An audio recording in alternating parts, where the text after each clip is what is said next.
Welcome to Yoruba Kingdom TV, built by passion. Ẹ káàbọ̀ sí orí ètò ní yàjóyàjó ní pàjáwìrì. Èmi ọmọ yín náà ni ọ̀rẹ́ yín, àbúrò yín, ọdúndún yín, ọmọ asọ̀dídẹ̀rọ̀, bàbá àròpọ̀ ire. Èmi á máa sọ pé àyọkúrò ibi. Ojú tó mọ́ la fi ń jẹpo, ilẹ̀ tó mọ́ báyìí la fi ń jẹyọ̀. Ojú mọ́ kì í mọ́, kákìtàn mọ́ tọrẹ. Ibikíbi tí ẹsẹ̀ yín bá tẹ́lẹ̀ ní, ẹ ò ní rárìn fẹsẹ̀ sí. Báwo ni mo ṣe mọ̀ bẹ́ẹ̀? Wọ́n sọ fún mi wípé nítorí pé Olódùmarè yóò pàṣẹ fún àwọn áńgẹ́lì rẹ̀ nítorí gbogbo ọmọ Yorùbá káàkiri gbogbo àgbáńlá ayé, ní pàtàkì àwọn olólùfẹ́ bàbá àròpọ̀ ire ibikíbi tí ẹ bá lára tẹ ìpẹ́kadé. Yóò pàṣẹ fún àwọn áńgẹ́lì rẹ̀ nítorí yín láti gbé yín sókè lé ọwọ́ wọn kẹ́yìn kí ó má bàa fẹsẹ̀ yín gbé òkúta. Yóò kọjá lórí kìnìún ẹgbọrọ kìnìún ejò ńlá ni yóò fi ẹsẹ̀ yín tẹ̀ mọ́lẹ̀. Nítorí pé Olódùmarè ní ìfẹ́ rẹ̀ sí yín tọmọ tẹbí tará tílétilé. Nítorí náà Olúwa yóò sì gbé yín lókè, yóò bọ́lá fún yín. Ẹ̀mí gígùn ní Olúwa yóò fi tẹ́ yín lé ọrùn, ẹ̀yin yóò fi ìgbàlà yàn fún orúkọ Olúwa. Ẹ káàbọ̀ ní wàrà ìṣẹ̀ṣà ní yàjóyàjó. Ó ní ètò yìí tó tàkàn mọ́lẹ̀ tó yọ sí bọ̀m̀bọ̀. Mo sì wá fẹ́ sọ fún gbogbo ọmọ kòtò jíire ní gbogbo àgbáńláyé níbikíbi tẹ́ ti ń darapọ̀ mọ́ mi yí pé èèwọ̀ ni, ikú ò ní darapọ̀ mọ́ yín. Ẹ̀yin tí ẹ ń bẹ nílẹ̀ Yorùbá, tí ẹ ó máa jíjáde, tí ẹ máa gánkọ̀, tí ẹ máa gbìyànjú, tí ẹ máa fà, tí ẹ máa gbé sórí, tí ẹ máa fà lọ́wọ́, tẹ́ ẹ tún lóyún, tẹ́ ẹ tún pọnmọ. Bẹ́ẹ̀ ti lọ lónìí ilẹ̀ bọ̀ láyọ̀ lágbára lọ́wọ́ Olódùmarè. Fíní ni ẹdìyẹ á bá wọn lọ kó èèmọ̀, á sì padà ní fíní, èèmọ̀ ò ní mọ́ lára. Àṣẹ Olódùmarè ni. Mo sùn mo lálàá o, àlá tí mo lá, mo jí bàbá mi pẹ́pẹ́pẹ́, bàbá mi béèrè lọ́wọ́ mi, ẹ̀rí gbè mí, mo ní aláwo ló lá? Mo ní mo lálàá, ọdẹ ti lọ oko, ó pẹran òkété. Bàbá mi wá ní ìtumọ̀ àlá tó lá kò séèwọ̀ fún gbogbo ẹnikẹ́ni tó bá ti fẹ́ rere pátáporogodo, nítorí pé ọdẹ ti lọ sóko, ti pẹran òkété, ikú ré wọn kété. Ọdẹ lọ sóko, ó pẹran òkété, àrùn ré wa kété. Ọdẹ lọ sóko, ó pẹran òkété, ìbànújẹ́ àdánù òfò ó ré wa kété. Ọdẹ lọ sóko, àìríná àìrílò àìríjẹ àìrímu ó ti ré wa kété. Gbogbo ẹ̀yin tẹ́ ẹ bá rà mí ṣe bẹ́ẹ̀ lẹ́bí sì tó ni. Èyí tí mo wí lónìí ti dàṣẹ. Ìdí ni wípé gbogbo ọ̀rọ̀ tó bá tẹnu mi jáde kì yóò padà sí ọ̀dọ̀ mi láì jẹ́ kó ṣe èyí tí mo rán wọn, torí pé láti tẹ̀kọ́ ṣe lọ̀rọ̀ wà pẹ̀lú Ọlọ́run. Ọlọ́run sì ni ọ̀rọ̀ náà. Ọ̀rọ̀ la fi dá ayé, tá fi dá ilẹ̀, tá fi dá ọ̀run, tá fi dá gbogbo tí bẹnu rẹ̀. Lẹ́yìn ọ̀rọ̀ yìí kò sóhun tí a dá. Ọ̀rọ̀ náà ló ń bẹ ní àtètèkọ́ṣe pẹ̀lú Olódùmarè tó fi sọ pé kí ìmọ́lẹ̀ kí ó wà tí òkùnkùn sì lè borí ìmọ́lẹ̀ náà títí di òní. Wọ́n wádìí rẹ̀ títí wọn ò mọ̀ tí ì rí. Àwọn kan wọ́n kóra wọn jáde ní gẹ́gẹ́gò, wọ́n gbìyànjú, wọ́n kówó kalẹ̀, owó bítíbitì owó. Wọ́n ní bó a ó ṣèwádìí nǹkan míì, ẹ jẹ́ ká gbé ìmọ̀ ẹ̀rọ ìjìnlẹ̀ míì jáde, ẹ jẹ́ ká wá Titanic ṣíìpù tó jábọ́ sínú omi níjọ́ náà lọ́hùn.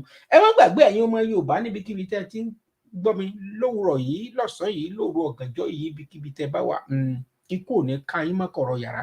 Ẹ wo bí wọ́n wá pé kíní ọ̀hún bóyá titanium àbí nǹkan kan wọ́n wá fi ń wá ṣíìpù yìí lọ, wọ́n ṣẹ̀ṣẹ̀ brand ẹni. Àwọn tán wá kóra wọn sínú rẹ̀, wọ́n wá jẹ́ bí àwọn bíi 5, wọ́n sì sanwó tán wọ̀ ni. Owó tí ẹnìkan san tó kéré ju ìdílé kan, bàbá àtọmọ gan tiẹ̀ wà ń bẹ̀, bíi $250,000. Wọ́n dẹ̀ wọnú ibẹ̀, àlọ́lárí àọ̀rá bọ wọn o, wọ́n sì ń wá wọn dọ̀la. Ṣùgbọ́n pátíkù kíní tó gbé wọn lọ, wọ́n ti rí i.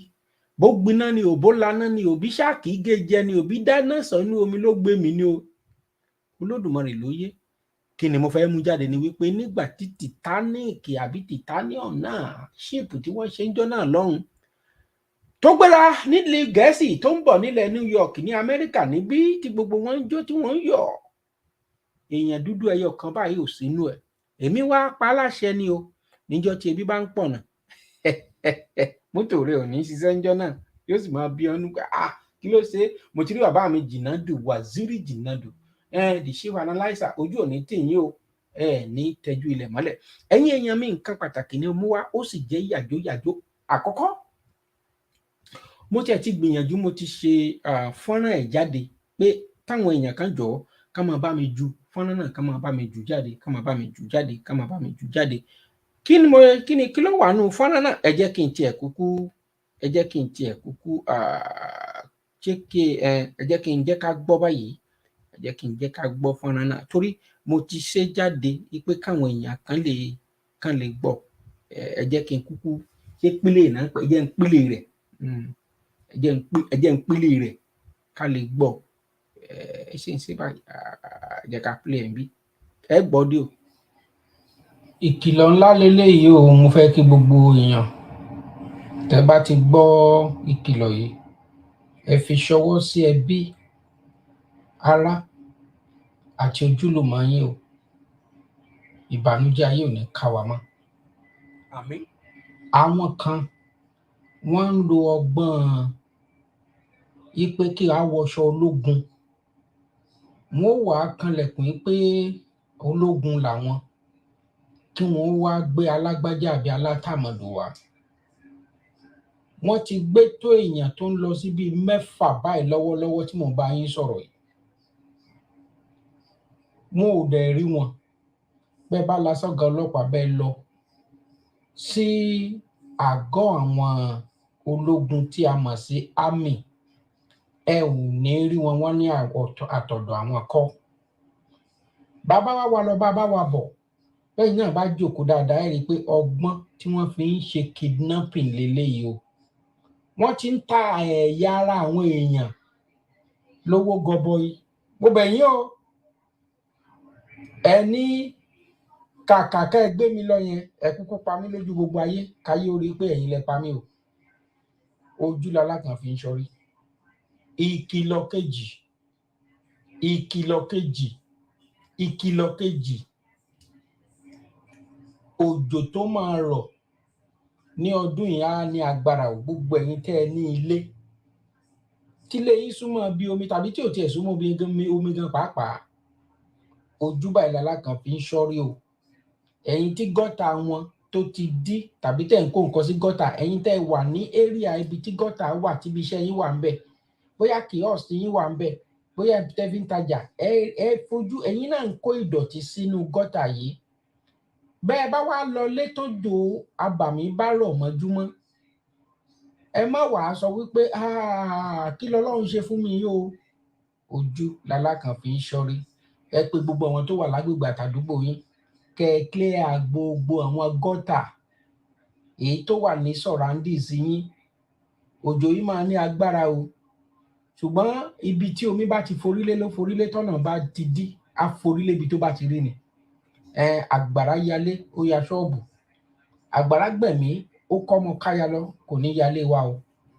Mo mọ̀ wípé ẹ̀ ń ṣàmì, ṣùgbọ́n àmì yẹn ẹ lọ fi sí ìṣe tí a mọ̀ sí action. Prevention is always better than cure. Ẹ má jẹ́ kó jẹ́ pé a wá sọ fún wa pé it is too late to cry when the head is up. Mo sọ yìí mo dúró, àròpọ̀rẹ́ o, àyọkú òbí. Ẹ ṣé bàbá àròpọ̀rẹ́, ojú òní tì yín, ní fọwọ́ yín gbọ́mọ sí. A tún gbìyànjú, a tún fi ránṣẹ́ sáwọn èèyàn nígbà tí ìkìlọ̀ ní. Èyí tí mo sì sọ yìí kì í ṣọ̀rọ̀ ìran o. Ẹ má sọ pé bàbá yẹn ti rí ìran kọ́ o. Èmi fún ara mi mo tiẹ̀ wò ó, mo tún gbé sórí àwọn AI kan. Omi ó dẹ̀ ti ń bá àwọn ìlú kan jà lọ́wọ́lọ́wọ́ bí mo ti ń sọ fún yín, tẹ́ bá wo news yín dáadáa. Tẹ́ bá ṣe research ẹ rí i pé tá a bá ń sọ̀rọ̀ pé climate change ó rí lò àpẹẹrẹ tí a ti rí ń bẹ̀ ó lágbára lọ́pọ̀lọpọ̀, ó ní agbára. Ẹ jẹ́ ká gbìyànjú ká ṣàtúnṣe. Ẹ jẹ́ àṣàtúnṣe. Tí n bá sì sọ pé ká ṣàtúnṣe, ó ní í ṣe pọ̀ pẹ̀lú àwa tó jẹ́ pé a kàn fẹ́ràn ká kàn dọ̀tí ṣá. Obìnrin ní ọ̀bùn ni, ibi tó ti ń tajà yóò tún wá máa da nǹkan síwájú ibi tó ti ń tajà yẹn. Ìgbà tí àgbàrá tó bá wá jí lọ́jọ́ kejì, tágbàrá ti bà gbogbo nǹkan tó ní jẹ́, yóò wá máa sọ pé ìyálé ìyá òun ló ń bá òun jà. Ìyálé ìyá rẹ̀ kọ́, àìgbọ́ràn ló ṣe ọ́. Àti wípé ọ̀pọ̀lọpọ̀ nínú wa tá a bá ti worú fọ́nrán yìí, tá a bá ti rí pé kì í ṣe pé bàbá àròpọ̀rẹ́ ń búyàn àbí ó ń bá àwọn èèyàn fa wàhálà, ní tí ẹni wọn máa sọ ni wípé yóò kàn kú òun bẹ́ẹ̀ ni a ní rédèrèdè ni bàbá yìí ń ṣe. Bẹ́ẹ̀ ni ẹ jẹ́ kí a máa ran ara wa lọ́wọ́ lọ́nà wo information tó jẹ́ pé yóò ran àwọn èèyàn wa lọ́wọ́. Eléyìí àdúrà ọ̀ràn o, àdúrà ọ̀ràn omi tó ń bọ̀ yìí tó lè ràn òun ni mò ń sọ yìí. Ká pe àwọn tí ń bẹ ní àyíká àti agbègbè wa, ká pọ̀ wọn tó wà nílé, bóyá àwa tá a wà nílùú ọba tá a tiẹ̀ kọ́lé, tá a rí wípé ilé wa gan lóòótọ́ kò súnmọ́ odò, kò súnmọ́ omi, ṣùgbọ́n àwọn ibì kan wà ńbẹ̀ tó dàbí àgbàrá, gọ́tà àbí nǹkan kan. Ẹ jẹ́ ká sọ fún àwọn tó wà ńbẹ̀ kí wọ́n ó ṣe kíni, kí wọ́n gbìyànjú kí wọ́n kó gọ́tà, kí wọ́n tún àyíká ṣe àti bẹ́ẹ̀ bẹ́ẹ̀ lọ àti bẹ́ẹ̀ bẹ́ẹ̀ lọ. Eléyìí ṣe pàtàkì púpọ̀ pọ̀, ó ṣe pàtàkì púpọ̀ pọ̀, nítorí pé ọ̀pọ̀lọpọ̀ nǹkan kéékèèké tó yẹ ká ti ṣe sílẹ̀ bẹ́ẹ̀ kẹ̀dẹ̀ rí pọ́nmi dògbẹ́, òun ló ṣe pàtàkì jù. Tá a bá pọ́nmi, tá a bá pọ́n di òǹgbẹ, kò lọ́wọ́ àlàáfíà nú. Mi ò ní sọ ju bẹ́ẹ̀ ní abala ti ibẹ̀ yẹn. Abala ìkìlọ̀ èkejì, ìkìlọ̀ tí mo sọ nípa ẹ̀ ni wípé ẹ rí i pé Oríyọmí Hamzat gan ó sọ, àwọn kan báyìí lọ́wọ́lọ́wọ́ a ṣì ń wá wọn tó jẹ́ pé àwọn tèmi fún ara mi tiẹ̀ tún súnmọ́, tá ń sọ fún mi pé ámì ló wá gbé ẹni yẹn kúrò nílé, ọkùnrin lẹni yẹn, ẹni tí mo mọ̀ dáadáa ni. Ìgbà tí mo rí fídíò yẹn kàn yà mí lẹ́nu pé mo rí fídíò kan tó jọ bẹ́ẹ̀ tó Oríyọmí Hamzat ti sọ̀rọ̀ ńbẹ̀. Wọ́n ní bàbá pé ṣé lóòótọ́? Mo ní bẹ́ẹ̀ ni. Mo ní ṣùgbọ́n ìlú Ìbàdàn ni Oríyọmí Hamzat wà, ṣùgbọ́n eléyìí tẹ́ wá ń sọ yìí nísìnyí ó bè mí lẹ́rù.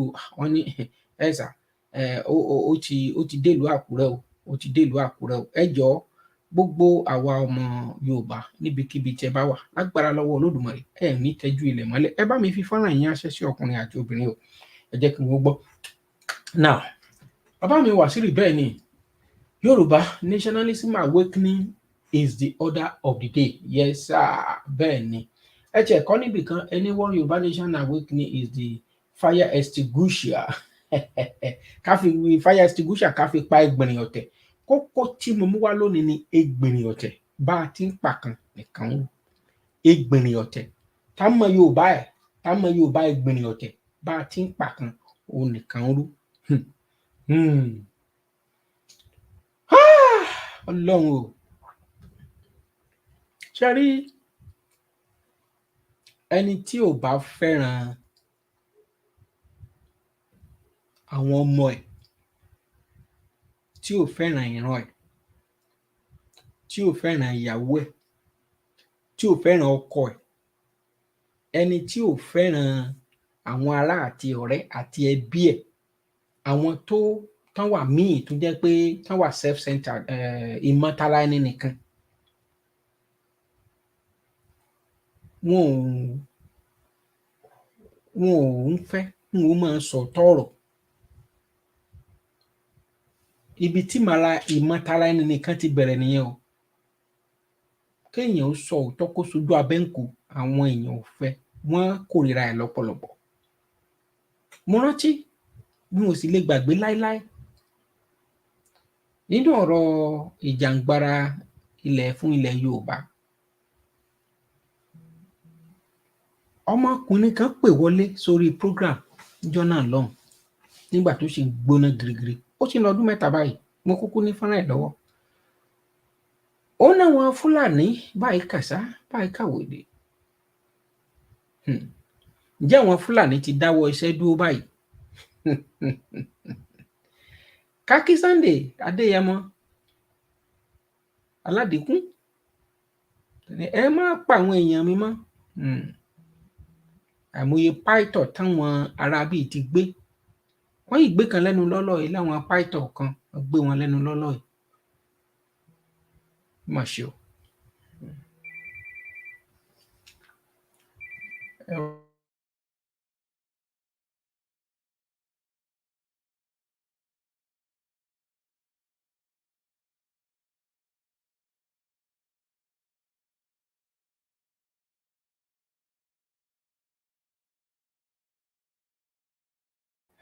Ẹ má bínú,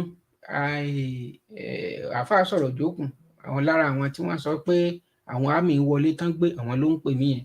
ní ká má tí ì jẹ́ kí torí ká sì máa bàbá mi Adéọ̀ṣun mo kì í ìjì ò ní wọlé yín o Gbinrin Ote pátí pàkan nìkan rú ǹjẹ́ àwọn Fúlàní ǹjẹ́ wọ́n ti dáwọ́ dúró mo rántí ìgbà náà ọmọ náà pè wọlé lórí ètò inú stúdíò yìí ni mo wà ńgbà náà èmi ò ní dákẹ́ ṣé Nàìjíríà ṣé ó lè gbé ọmọ Nàìjíríà ọmọ Nàìjíríà kí wọ́n máa dáhùn ṣùgbọ́n ṣé Nàìjíríà lè gbé ọmọ Yorùbá rárá kò lè gbé wa nítorí pé àwa kọ́ la ní Nàìjíríà ọmọ Yorùbá kọ́ ló ní. èyí tí mo wá sọ lónìí mo sì fẹ́ kẹ́ fi ránṣẹ́ mo fẹ́ kó dọ́dọ̀ bọ̀dá wa ẹ̀gbọ́n wa bàbá wa Bọ́lá Ahmed Tinubu mo fẹ́ kó dọ́dọ̀ ẹ̀ ẹni tí ò bá ti fẹ́ràn èèyàn kò ní báyàn sòótọ́ láíláí àwọn tẹ́ ẹ kó tira ní nǹkan bí ọ̀sẹ̀ mélòó kan sẹ́yìn mo pariwo mo ní nǹkan tí mo rí tí àwọn ẹni tẹ́ni kó tira bí ìgbà téèyàn kàn fẹ́ tíyàn pa ni oníkálukú kàn mú ṣíbí ẹlẹ́nu fẹ̀ǹfẹ̀fẹ̀ǹfẹ̀ wọ́n kàn mú wá sí Nàìjíríà ni ìyàwó Bọ́lá Ahmed Tinubu ó sọ fún wa pé owó táwọn ní ti tó wọn kì í ṣowó Nàìjíríà làwọn wá ná ṣùgbọ́n àwọn tí Bọ́lá Ahmed Tinubu kó tira owó Nàìjíríà làwọn wá ná o ẹ mọ rí irùngbọ̀n tá a bá fi rí 6 months irùngbọ̀n wọn ó mọ shine ara wọn ó mọ glitter ìṣòro wọn yóò mọ ní ìgbéraga díẹ̀ nú ẹ lọ kọ́lẹ̀ ẹni tí ò bá ti fi fọ́nrán yìí ránṣẹ́ síyàn ọ̀tá ọmọ Yorùbá òní mo wò ó sí kì í sì ṣe dandan kì í ṣe torí tèmi torí àwọn ìran tí ń bọ̀ ni mo kàn fẹ́ kí Bọ́lá Ahmed Tinubu ìgbà ò lọ bí òréré o káti ẹ̀ wá pé Ọlọ́run wá fún ọ lórí ọ̀fẹ́ ikú kan ò sì ní pẹ̀tà lójú ìran rẹ tó bá wá padà wá lo ọdún 8 nígbà bá wá lọ́dún 8 òun tán Ẹbọra Òwu náà ó ń kábàámọ̀ kò kàn lè sọ síta ni ó ń wẹ̀yìn wò pé mo gbọ́ nǹkan tẹ́bọra Òwu sọ lẹ́nu ọjọ́ mẹ́ta ìyẹn Ọbásanjọ́ yí pé àwọn National Assembly owó tí wọ́n ń gbà ta ló implement wàhálà yẹn gangan ṣe bóun ni torí ìmọ̀ ti ara ẹni nìkan Jonathan nítorí ìmọ̀ tara ẹni nìkan kò parí confab tó gbé jáde nínú gbogbo àwọn president tó kàwé tá a sì ní títí dé ìdólógún Jonathan òun ló kàwé jù nínú wọn gbà náà lọ ṣùgbọ́n ògógóró ò jẹ́ ẹ tún wá wo Bọ́lá Ahmed Tinubu ẹni agbójú okùnlé ò jẹ́ ni àgbà ẹ wá mú owó ẹ̀pà owó gúgúrú ẹ wá ní kí ẹ máa fún it's a shame bí ìyàwó rẹ bá wá sọ pé ẹ ò nílò owó Nàìjíríà owó tí ẹ fi ń wọkọ̀ kiri tẹ́ fi ń jẹun láti ìgbà tẹ́ ti débẹ̀ ṣe mọ̀ pé owó mi pẹ̀lú ẹ̀ owó àwọn kéékèèké tẹ́ fi yà jẹ náà pẹ̀lú Bọ́lá Ahmed Tinubu ẹni tó advice yín tẹ́ kó tira ẹ̀wọ̀n bá yín sòótọ́ ọ̀rọ̀ olóríburúkú.com bá a ṣe fẹ́ràn ètò olóríburúkú.com òun ni àwọn tẹ́ kókunra 8,000 naira ẹ wá gbé 8,000 naira ń jáde ẹ wá tún sí ẹnu ibi tí 200,000 ó ti máa jáde lápò àwọn ẹni tẹ́ ẹ gbé kó wá gba 8,000 naira lọ́nà wo mo pè èèyàn kan lónìí mo ní tábàtẹ̀ fẹ́ gbé mọ́tò wálé mọ́tò tá a sì fẹ́ gbé wálé a fẹ́ wá fi ran àwọn èèyàn lọ́wọ́ ni o àwa bíi mélòó kan kóra jọ ẹ wá ní ẹ ti increase owó tá a máa fi gba mọ́tò ńlé 80% ẹlẹ́ ti increase ẹ dẹ̀ lẹ́ fẹ́ fáwọn èèyàn ní 8,000 ẹ má dé o ẹ wá lẹ́ sáà ní olóríburúkú.com kíní kan tí ẹ ń pè ní lóònù fáwọn ọmọ iléèwé kì í ṣe grant o ẹni mélòó ló ní orí ọ̀fẹ́ nǹkan tẹ́ kọ sínú ibẹ̀ yẹn ṣe èmi tí ìran rẹ̀ ò ṣiṣẹ́ ní iṣẹ́ ìjọba níbo mo ti fẹ́ rí level 12 àti kíná tí ń pè àwọn nǹkan wọ̀nyí ni mò ń béèrè àwọn olóríburúkú.com Gbinrin Ote bá a ti ń pàkan nìkan ń èyí tẹ́ kó tira yìí Bọ́lá Ahmed Tinubu kò lè gbẹ̀yìn o. Wọ́n fẹ́ ṣe ṣíọ̀ àtìláwí ṣíọ̀ ibi tán dúró sí. Ẹni tí ò bá sì fẹ́ràn rẹ̀ ò ní bó oṣù tọrọ. Wàláì tàláì. Ṣebí mo fẹ́ kẹ́ ẹ mọ̀ pé ẹ̀yin kọ́ lẹ ṣe bọ́jẹ́ẹ̀tì tí ń bẹ́lẹ̀ ẹ jáde ẹ sọ bọ́jẹ́ẹ̀tì tí ń bẹ́lẹ̀ àwa kọ́ la ṣe ẹ wá wí tán. Ṣé ẹ ò mọ̀ pé àwọn èèyàn ó máa rò wípé ẹ ti ń dọ́gbọ́n ń fi owó àbẹ̀tẹ́lẹ̀ bẹ àwọn ẹ̀ka ìdájọ́ ni? Owó 30-something billion kìíní kan billion and 70 billion ẹ wá ń gbé ẹni mélòó làwọn tó ń bẹ lẹ́ka ìdájọ́ ẹni mélòó gan làwọn tí wàá ń bẹ ní sínẹẹtì wọn ẹni mélòó ni wọ́n? Àwítán yẹn wá jáde. Ṣé béèyàn ṣe ẹgbọ́ ọ̀rọ̀ burúkú lẹ́nu ẹyẹ yẹn ṣé béèyàn ṣe ń defend nǹkan nìyẹn? Ẹ jẹ́ ká tiẹ̀ wá gbọ́ kó má dàbí ìgbà tá a bá sọ pé èmi mú mọ̀rọ̀ sọ jù. Mo ń bọ̀. Both serving and retired senators should. Okay, let me ask you. I think, was it 2 years ago that somebody took the matter of the National Assembly members fixing their own allowances to court? 2 prayers. The prayer was one, that it was illegal to do so. I think it was Senator Shehu Sani that took the matter to court. And then the judge, the presiding judge, Justice Obiozo, ruled that it was illegal to do so. So, to that extent, President Obasanjo was stating the right thing. Yes. But in that suit, the second thing was that all the fat allowances that they have fixed for themselves and collected, that the court should rule that they should make a refund. But the judge didn't go in that direction. He just said it was illegal. So what should Nigerians do? Should somebody stand up now and go again and take up that matter and ask that all these lawmakers, the allowances that they have fixed for themselves, both serving and retired senators, should return the money? What do you recommend? Recently, I read a letter from former governor of Ogun State, Senator Benga Daniel, writing to the pension office to stop his pension as a former governor on the fact that he's currently a serving senator. I think he stated the allowance and the salary 76,000 or so per month. And I was said, as commendable, this is commendable. How many of other senators who are former governors, because we virtually turned Senate to a retirement home for former governors, how many of them have written similar letters to their states government to stop their allowances? And I did a study I called Pension Chop, where, because then Yari was complaining that his allowances had not been paid just 1 month outside of office when he left as governor. And when I looked at the list of the allowances, 6 cars for former governor, 4 cars for the deputy, and then I look at that of Lagos also, a house in Abuja, a house in Lagos, for the deputy, a house in Lagos, and then 6 policemen, 3 cars to be renewed 6 cars to be renewed every 3 years, and then medical allowances of up to about 10 million, 100 million per annum. And I looked at that of Akwa Ibom. Ẹ jẹ́ ká gbọ́rọ̀ lẹ́nu kábíyèsí Olódùmarè. Ẹ̀yin ẹ máa gbọ́ nǹkan burúkú tí wọ́n kó fún ara wọn. Ẹ dẹ̀ wá ní 8,000 naira. Èrò ọkàn mi, ẹ máa gbọ́ o Bọ́lá Ahmed Tinubu, Gbinrin Ote lélẹ́yìí o.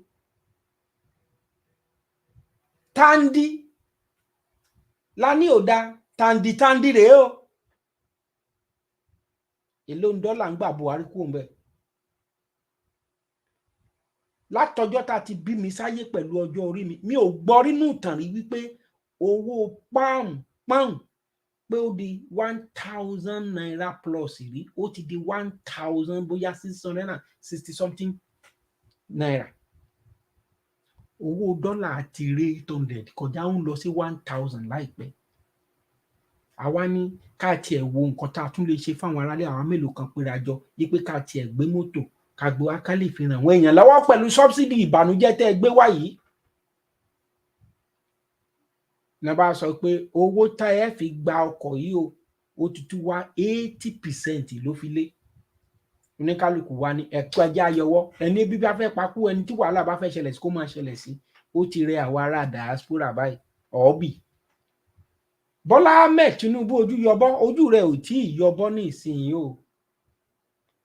àwọn tí wọ́n tán yí ọká Gbinrin Ote bá ti ń pàkan nìkan rú wọ́n fẹ́ bàjọba ìjẹmọ́ lọ́wọ́.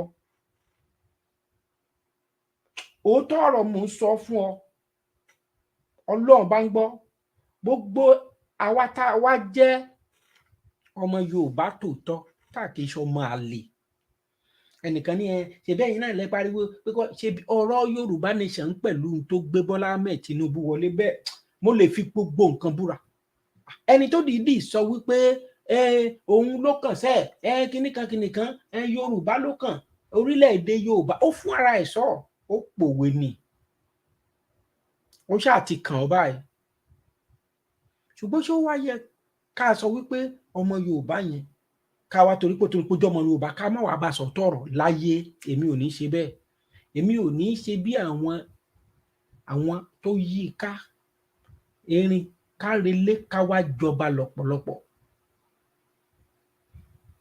ẹ lísìn fún ara yín àwọn tẹ́ ẹ kóra yí ká wọ́n wá jẹun ni national cake náà wá jẹ kó bá lè bá nǹkan jẹ ni ẹ jẹ́ ká tẹ̀síwájú ní nǹkan tí ló bẹ̀ sọ. State as poor as Kwara.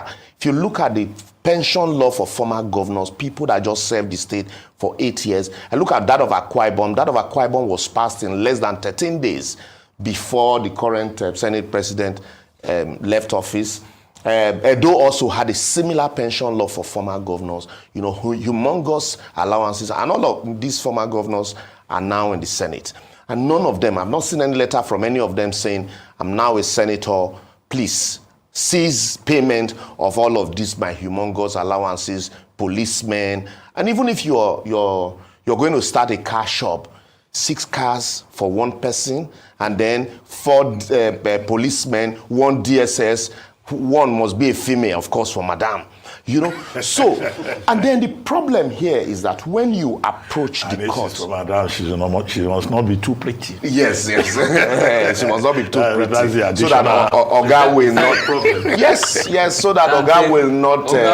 yes. You know, there's a former governor, I don't want to mention his name, whose wife accused him of dating her ADC. His ADC? Yes, in the southeast, I don't want to mention name, but put 1 and 2 together. ẹ máa gbọ́ ìtútàn pa nìyẹn ẹ ó kó ọlọ́pàá mélòó lẹ́ni Bọ́lá Ahmed Tinubu èrò tí mo rò pé Bọ́lá Ahmed tó máa ṣe ńgbà tíyàwó ẹ̀ sọ pé àwọn ò wá náwó orílẹ̀-èdè Nàìjíríà báwọn ti lówó tiwọn bàbá mi Murphy mo kí yín akọgun èyí tí mo rò wípé ohun tí mo rò pé ó máa ṣẹlẹ̀ ni wípé Bọ́lá Ahmed Tinubu bá sọ pé owó tí wọ́n máa gbà owó oṣù ń òun gé sí 100,000 àbí kó tẹ̀ sọ pé 1,000 kó tiẹ̀ fi jọ everybody lójú ìyẹn àkọ́kọ́ kó wá pé gbogbo àwọn tẹ́tí at least ìwọ ló gbé ìbọ́lá ló gbé bàbá kí lorúkọ ẹ̀ wá Buhari ìwọ ló gbé wá ìwọ ló gbọ́ràn wá ọ̀ràn tó dẹ̀ gbé wá fẹ́ palẹ̀ mọ́ ò bá ti pé àwọn APC mẹ́bàá pé ẹ máa bọ̀ in tó wà nílẹ̀ ẹ jẹ́ ká sáré fara rọ ná ẹ jẹ́ ká fara rọ lódìndí oṣù 6 gbogbo yín ó yá ẹ lọ announce pé ẹ ní gbowó kankan àṣẹ bọ́wọ́bọ́wọ́ lẹ wá kú bọ̀ lọ́wọ́ Gbinrin Ote bá a ti ń pàkan nìkan rú ẹ bá ń fi ránṣẹ́ síta ń bẹ̀ ẹ tí ò bá fi ránṣẹ́ ọ̀tá Yorùbá ni ọ́ ẹ fi fídíò ránṣẹ́ síta ẹ jẹ́ ọkàn Tinubu lára 8,000 fún kíni ẹ̀yin ẹ máa gbọ́ nǹkan tẹ́ ẹ tò fún ara yín ẹ jẹ́ kí lọ́ọ̀yà yóò tẹ̀síwájú. Off your mic. Yes. So you find out that all of this, the problem here is you go to court, you get an order. Who enforces the order? Now there's an order requesting all former presidents and federal government to account for Abacha loot. How do you enforce such order against a government, a sitting government? You say account for all the monies that you have earned. And some of this money, they will tell you that it's in the hands of even followers and constituencies who comes to collect. You know, so how do you now return such money? We've had senators who have been ousted from office, who the court had said all allowances that you've earned illegally should be returned to the federal coffers. We've not heard that such allowances have been returned. In a situation where even money recovered, we're talking about Abacha loot, 30-something, 20-something years later, Abacha is still sending us money. That's, I was telling you just now that... A generous ancestor that is always giving. Because he's an ancestor now. We're not talking of those that are alive and how much they all have stashed in banks and properties. Because you look at so many properties in Abuja and Lagos, they are funds from politics. So we're not talking about all of those ones. So all of these funds, you need much more than a court order, doc, to be able to recover them, because the people you want to recover them from are the ones that are giving such orders. And the people that you want to recover the money from are the people that will enforce such order. You ask an attorney general who also that order covers to enforce such an order. How do you enforce such order? So we need to go beyond just going to courts to get all this public interest litigation, to get orders. The people truly need to ask themselves, is this the kind of system of government we want to continually run? Nigeria is too bogus for us to run from one spot. And so this idea of now is our turn, is the turn of my people. And so when your people are there, see no evil, hear no evil, and then eat your own. It's like a country that is about to collapse. Everybody's grabbing. You listen to His Royal Majesty talk about the oil thieves in the Niger Delta. These are people who are Nigerians, who are saddled with the constitutional responsibility of solving the problem. But when are we going to go away from this mindset of everybody wants to grab? Because you see, pretty much what we've been doing is that people have been grabbing and fleecing this country since the 1960s. I mean, it was in this country we had the likes of Okotiebos of this world. Benny. You know, it's just that, and when you look... Ẹjọ́, ta ló mọ ẹni tó ń jẹ́ Okotiebo? Okotiebo. Okotiebo. Mi ò mọ spelling yẹn. Tiebo. Ta ló ń jẹ́ bẹ́ẹ̀?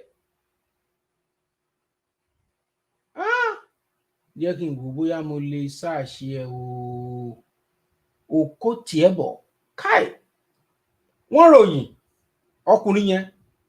Ó dẹ̀ jẹ́ ìkan lára àwọn Okotiebo of Nigeria.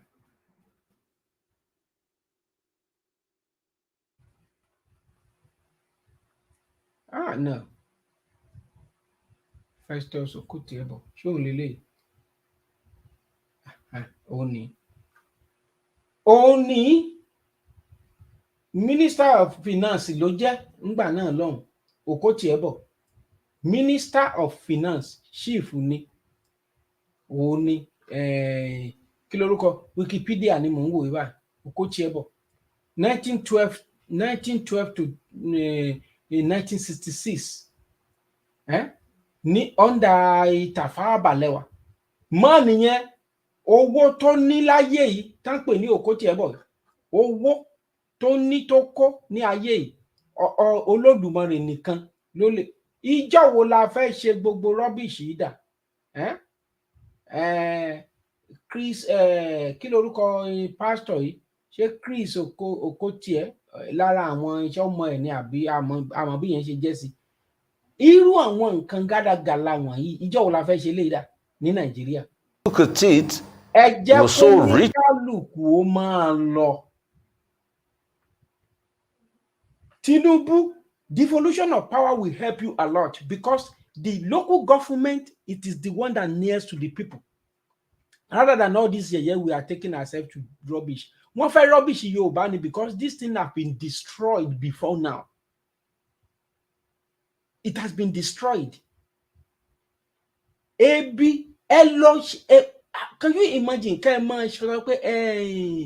State of emergency on food security. Who does that? Without security? Who is your advisor? Talon advise it to you, Bugan. Is there any country at all Tony, look at what is happening in Ukraine. Ukraine ẹ̀ mọ̀ nǹkan tán kó jáde bẹ́ẹ̀ àwọn grains àti Russia. Ẹjọ́ nígbà tí ò sí security tí ò sálàáfíà. Ṣé state of emergency wèrè lórí oúnjẹ? No, who does that níbi tálàáfíà ò sí? Tí farmer ń kú tí gbogbo ẹ̀ ń ṣe. Ẹ máa gba lesson ní lọ́dọ̀ kú. The last but not the least, ẹnìkan ni president yìí, ó mà ṣe o. Ọjọ́ alẹ́ ẹ̀ dáa Tinubu. Ẹni tí mo fẹ́ kẹ́ kẹ́kọ̀ọ́ lára ọjọ́ alẹ́ lélẹ́yìí.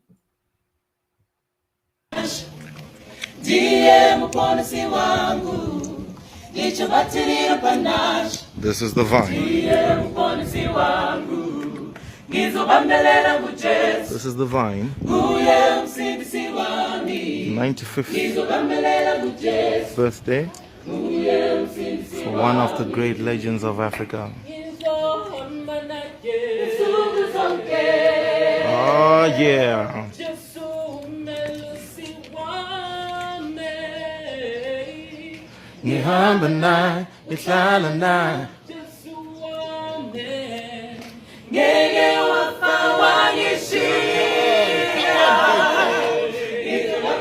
Oh yeah, here we go. Oh. Come on, huh? Come now. Hey. I'm not out of good time, boy. Oh my God, yay. Dancing to the vine.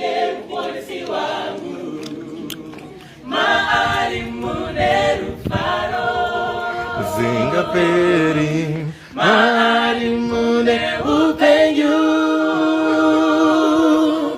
nadisingu atose. Oh, beautiful.